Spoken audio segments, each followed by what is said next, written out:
I have played bow, light bow gun, sword and shield, and heavy bow gun, but nothing prepared me for the absolute insanity of the gun lance in Monster Hunter Wilds. I'm not a speedrunner, but with this build, I have been melting some monsters in just under 8 minutes. The more I play it, the more addicted I get. I'm sharing 2 powerful setups to get you ready for the coming free title update 1 and its brutal new monsters. I will break down the moves, build, decorations, skills, and armor, and how to play everything you need to unleash maximum destruction. For the weapon, the Guardian Lawful Boss is the best weapon in the game for Gunlance so far. This has a lot of attack damage. I just learned that by using Gunlance, we don't really need the affinity, and it will ignore the softness of the parts on the monsters. The only thing we care about for Gunlance is the raw damage. The most important thing is that if we look at the shelling type, this is wide.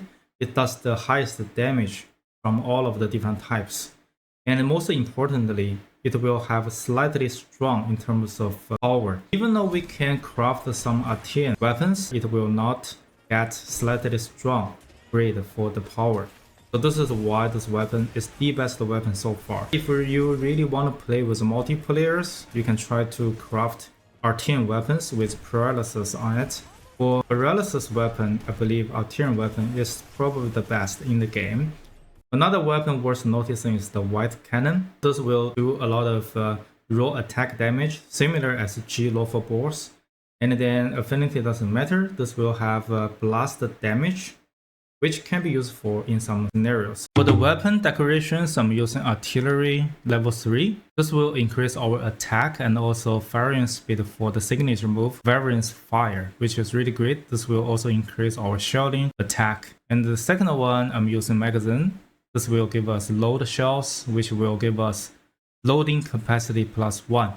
That's basically 1 additional shell to our weapon attack. This is really great for the fight. For the secondary decoration on this, I choose to use attack jewel. This will give us +3 raw damage. However, we can also change this to handicraft to give us more sharpness. That will allow us to not sharpen our weapon during the fight, and also give us consistent damage output. That's really great. If you choose to use handicraft, you can change this one to handicraft jewel 1 as well. And then here I'm using Guardian Jewel. This will give us offensive guard to give us +5 attack when active. When we do perfect guarding, it will be triggered, and we do that a lot of the times during the fight. So I choose to use offensive guard here. Another thing I want to mention is that for Guardian Lawful Boss, this weapon gives us 2 slot 3 and 1 slot 1 decorations. That is really powerful because a lot of the weapons will give us 1 3, 1 2, and 1 1 decorations, such as this one. If we choose to use white cannon, we can use artillery magazine +2. This will already give us maximum level of load shell. That is really good. That gives us +1 capacity for our shell.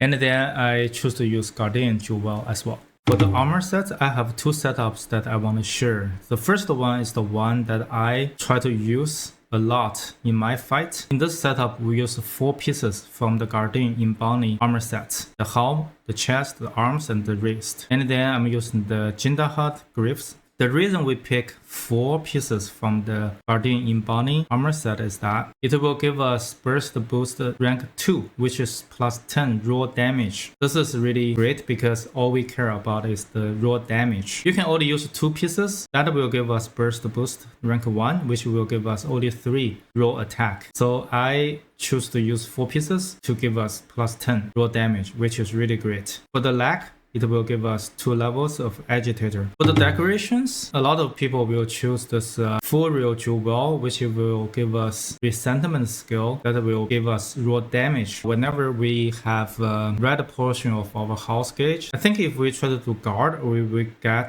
some attacks that is hitting us, we will have that red portion of house. However, in my test, I just found out the uptime for this skill is really short. It lasts for a couple of seconds and just gone. So probably it's not really option for my playstyle. And also, if we do a lot of soloing, we can actually boost our ambush to the maximum level. That will give us 15% more attack damage for 30 seconds. I think if we really want to do speed run, we can choose to maximum ambush. However, in my fight, I think sometimes I still get locked off or sent to flying by the monsters. In that case, I choose to use Counter Strike. Maximum level of Counter Strike will give us plus 25 raw damage, and this lasts for extended time. I don't remember the exact seconds that this lasts. However, in my test, this lasts a really long time. If we get sent to flying or locked off by some attacks, this will be reset again. That is really great for my playstyle. So I choose to maximize Counter Strike. For our chest, we already have one level of earplugs. So in our decorations, I just put in another earplugs. This will give us in total 2 levels of earplugs. This is gonna be already enough for most of the monsters in the game, including Archibald. And then there are just a couple of monsters that we need the earplug 3, such as the Jindahad Dragon, the Black Gore, and another one I can't remember. It's just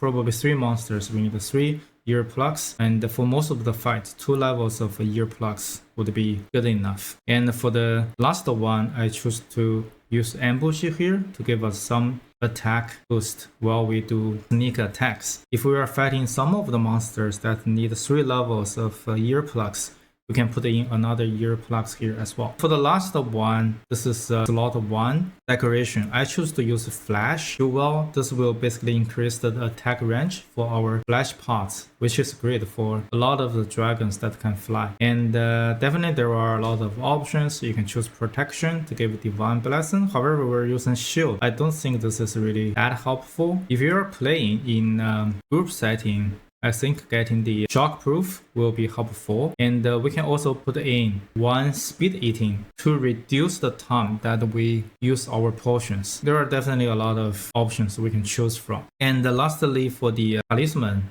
I'm using Challenger Charm number 2. This will give us another 2 levels of Agitator. With all of these putting together, we will have a level 3 Artillery, level 2 Guard, level 2 Load Shells, level 1 attack boost, level 1 offensive guard, maximum level 5 burst. For agitator, we already have level 4. I guess this is okay.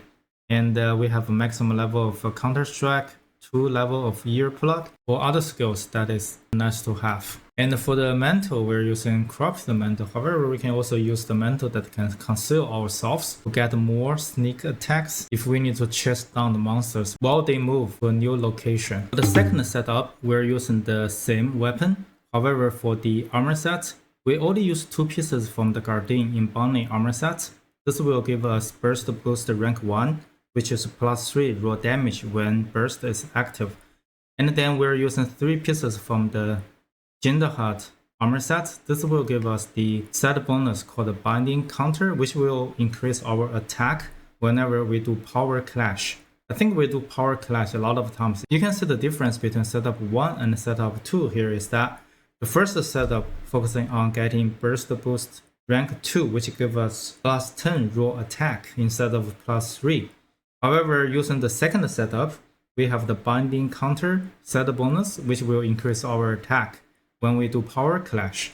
So there's a trade-off here, and by using the second setup, we can also get maximum level of Agitator, which increase the damage output for our build. However, we don't have a counter attack. It will really based on the playstyle. If you really want to do speed running, probably use the second setup. However, like me, as a new player in the game, if I'm sent to fly by the monster attack, a lot of times I still prefer to use level 3 counter attack. This really depends on our playstyle. In terms of how to play, first we need to understand some of the icons on the top left here. First is the Wyvern gauges. This will allow us to do the signature Wyvern's Fire attack. And then the cannon and the shell. We need the shells to do shelling. And then we need cannon and also shells to unleash the maximum attack combos.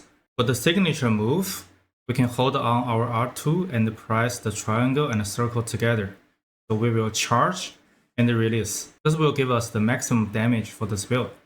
And we can follow up with another Wyvern Fire charges. In terms of the combos, we have gap closer and big combos, and we also have small combos. For the big combos, there are a couple of options we can do. So the first one and the most common one, and I would like to use, we will do the Shaolin and move wide sweep, followed by war stake full blast, and then another multi war stake full blast. This will take a couple of seconds, and then we have to know in the timing of doing this. Again, we do shell, we do moving wide sweep, followed by war stake full blast, and then multi war stake full blast.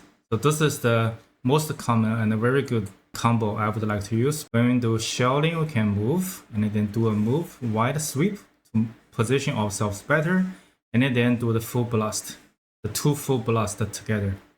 Just be careful, we need to press R2 and circle to reload all of our cannon and shells. While we're attacking or doing the shelling, we can refill the weapon gauges, so that will allow us to do the signature weapons fire attack. Another option is that we can do lunging thrust, followed by a overhead smash and do burst fire real quick, and then reload. So again, lunging up thrust, overhead smash, followed by burst fire. This will fire all of our shell all at once. So this is a quicker combo that we can use in different situations. So lunging strike, overhead smash, followed by burst fire. And then you can even follow by wide sweep and then do another full blast as well. So you can see you can create all these combos together. So just be aware of this war stake full blast will happen after we have a wide sweep or moving wide sweep. Another option is that we can do resin slash, overhead smash, and the burst of fire. Let's do it again. Resin slash, overhead smash, burst of fire. We can either do lunging thrust, overhead smash, burst of fire, let's reload, or resin slash, overhead smash, and burst of fire, and then reload.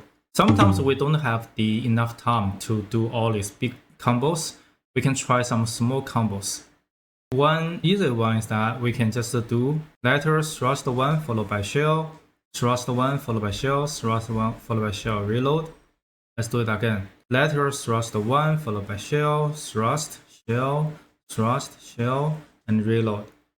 Or even we can just keep doing shelling, right? Reload, shell, shelling until we have the variant gauges full, and then we can do our variant fire signature attack. So this has lower damage compared to the big combos, but somehow if we don't have enough time, we can try these smaller combos. The last one is that for Gunlance, we do have a shield, right? This shield will be very similar to other shield, but it has higher block values. So we can block even the arc vault smash or the attack with the red color on the floor and not taking any damage. If we can do guard a couple of times, it will trigger power clashes. This will trigger the animation to guard against the enemy and do damage at the end, which is very similar to other build that has a shield. And we can also block a lot of the damage. This is really powerful. If you found this information helpful,